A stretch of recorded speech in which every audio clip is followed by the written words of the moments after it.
এমন রাঁধুনি কার কার ঘরে আছে বলো আমাকে। দেখো অবস্থা, সকাল সকাল এদিকে তাকা, এদিকে তাকা। কি করছিস?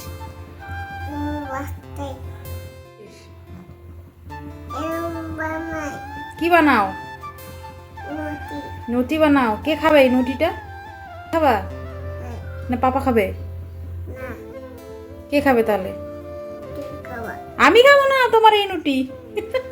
তোমার এই মাটি আর বালুর নুটি তুমিই খাও, আর তোমার বাবাকে খাইও। হ্যাঁ,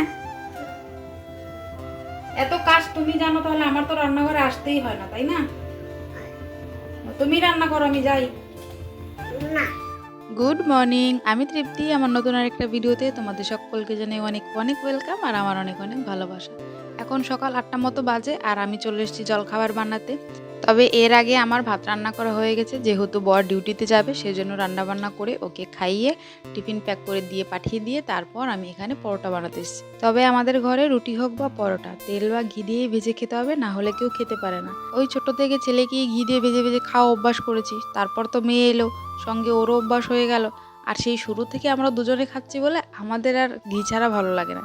এখন আমরা কেউই ঘি ছাড়া রুটি বা পরোটা বলো খেতে পারি না।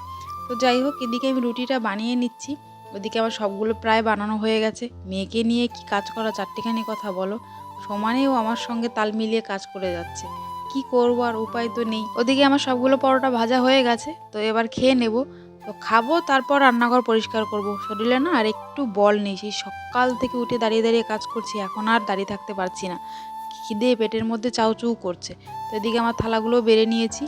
তো আজকে বানিয়েছি পনির দিয়ে ঘুগনি। পনিরটা আনা হয়েছে অনেক দিন হয়ে গেল, তো মাঝে দুদিন রান্নাও করেছি, আর যখন পনিরটা এনেছিল তখনই একদিন ভেবেছি ঘুগনি দিয়ে পনির দিয়ে রান্না করব। তো সেই মতে আজকে সে কাজটা করেই ফেললাম।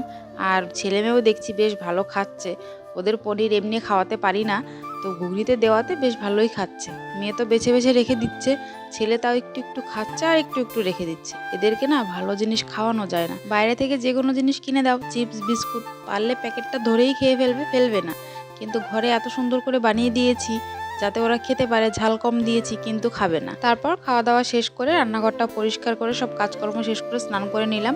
আজকে ঘরের বাথরুমে স্নান করতে হয়েছে, কারণ আজ তো এখানে ছাদ ঢালাই হচ্ছে, ওই জন্য বাইরে যাওয়া যাচ্ছে না। এত মানুষের মাঝে দিয়ে জলপানিও আনা যাচ্ছে না।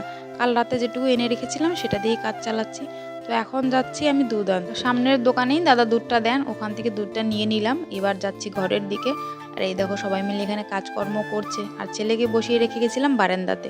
এদিকে দেখো আমার মেয়ের কাণ্ড, বারান্দাতে আসার পর ও কিছুতে আর ঘরে ঢুকবে না, ওখানে দাঁড়িয়ে ওই মেশিন দিয়ে কি কাজ করছে ওটা দেখবে। আর এত শব্দ হচ্ছে, নিজের কথা নিজেই শুনতে পাচ্ছি না। এদিকে আবার দাদা বলছেন আজ এখানে রান্না বান্না হচ্ছে, তুমি ছেলে মেয়েকে নিয়ে এখানে ভাত খাবে। আমি বললাম দাদা আমার রান্না করা হয়ে গেছে, আমি সকালেই রান্না করে ফেলেছি। তো উনি বললেন তোমার রান্না করা ভাত আজকে ঘরেই থাকুক, দুপুরের খাবারটা এখানেই খাবে। তো দাদার সঙ্গে অনেকটা সময় তর্ক বিতর্কের পর খানিকক্ষণ দাঁড়িয়ে এই মেশিন দিয়ে ঢালাইও দেখছি। তো এই মেশিন দিয়ে ঢালাই করা আমি প্রথমবার দেখছি, বেশ ভালো লাগছে, আর মেশিনের শব্দটাও খুব বিচ্ছিরি। তো এখানে রান্না বান্না হচ্ছে, তারপর ঘরে চলে আসলাম। আর মেয়ের মুখটা দেখতে পাচ্ছ, ও কিছুতেই ঘরে ঢুকবে না, ওখানে দাঁড়িয়ে থাকবে আর সবার কাজকর্ম দেখবে। সেটা কি সম্ভব বলো? সমানে সিমেন্ট বালির ধুলো উঠছে, সেখানে কি দাঁড়িয়ে থাকা যায়? তারপর ঘরে এসে কোথা থেকে খুঁজে পেয়েছে একটা লিপস্টিক, আর এই দেখো কাণ্ড, ঠোঁটে লাগিয়ে আবার আমাকে দেখাচ্ছে। আমি বললাম কেমন করে লাগাই, একটু দেখাও তো আমাকে। দেখো এত সুন্দর করে হয়তো আমিও লাগাতে পারি না। আমি আবার বললাম আমার দিকে তাকাও দেখি কেমন হয়েছে, দেখো কেমন করে দেখাচ্ছে। এত সুন্দর করে দেখালে কে আর বকবে বলো? শুধু কি আর নিজের মুখে লাগিয়েছে, সঙ্গে দাদাভাইয়ের হাতটাকেও ছাড়েনি, আর এদিকে টাইলসটাকেও ছাড়েনি। দেখো এখানেও খানিকটা লাল বানিয়ে রেখে। এই মেয়েটা সারাদিনে যে এত দুষ্টুমি করে সবটা হয়তো ক্যামেরা বন্দি করতে পারি না, কিন্তু দিন দিন একে রাখা মুশকিল হয়ে যাচ্ছে। আগে থেকেই তো ওদের জন্য জিনিসপত্র একটু লুকিয়ে লুকিয়ে রাখি, এখন মনে হচ্ছে একটা সিন্দুক বানাতে হবে। কিছুতেই উপায় নেই, আর ওই শোকেসটার উপরে উঠিয়ে গিয়ে লিপস্টিকটা পেরেছে জানো। তো খানিকক্ষণ ওকে বকলাম আর বললাম তোমার মাকে কি দেখেছো সারা মুখে লিপস্টিক লাগাতে? মা তো শুধু ঠোঁটে লাগায়, তুমি সারা মুখে কোথা থেকে লাগানো শিখলে? তো ও তো আর কিছু বলছে না, মনে মনে ভাবছে এবার হয়তো মার হাতে পিট্টি খেতেই হবে। দেখো হাতগুলো, এই লিপস্টিকটা উঠাতে বলো তো কি কষ্টটাই না হবে ওর মুখে। তো কি বলবো আর, বাচ্চাদের কাণ্ডকাণ্ড, কখনো কখনো দেখে হাসিও পায়, কখনো খুব রাগও হয়, কখনো বেশ ভালোও লাগে। তো তো ওদের এই দিনটা চলে গেলে আর আসবে না, তাই না? ওদেরকে দেখে সময় তো নিজেদের কথাও মনে পড়ে, কিন্তু রাগও হয় খুব। এখন যে নিজের হাতে সবটা পরিষ্কার করতে হবে, দেখো আমি বলাতে আবার একটু রাগ উঠে গেল। মা কিভাবে মুখটা ডলছে দেখছো? কেন বকলাম ওকে? যাক বাবা, আর বকবো না, এবার লিপস্টিকটা উঠিয়ে দিই।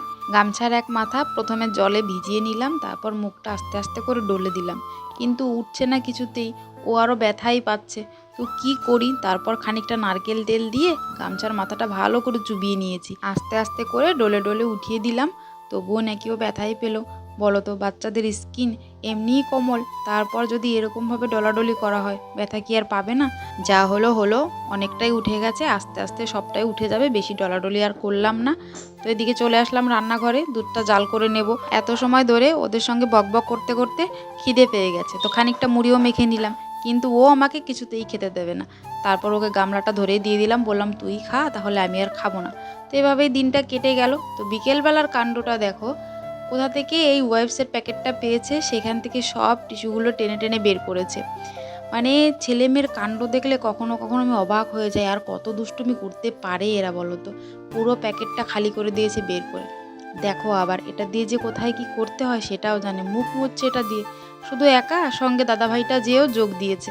তারপর আর কি করি, এগুলোকে নিয়ে ভাঁজ করতে বসে গেলাম। এরকম বাচ্চা ঘরে যদি একটা থাকে তাহলে 100টার সমান কাজ করে, আর আমার কাছে তো দুটো আছে, তাহলে ভাবো আমার অবস্থাটা কেমন হয়।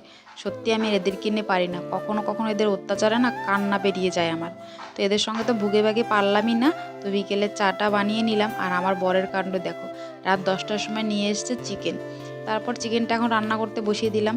চলো তাহলে চিকেনটা রান্নাবাড়া করে খেয়ে দিয়ে নিই। আর সারাদিনের ধকলটা তো দেখতেই পেলে। তো খুব ক্লান্ত হয়ে গেছি। তো আজকের মতো আমার ভিডিওটা আমি এখানেই শেষ করি। সবাই ভালো থেকো, সুস্থ থেকো, নিজেদের খেয়াল রেখো। তো সাবস্ক্রাইব করে দিও প্লিজ। দেখা হবে পরের ভিডিওতে। Tata and good night.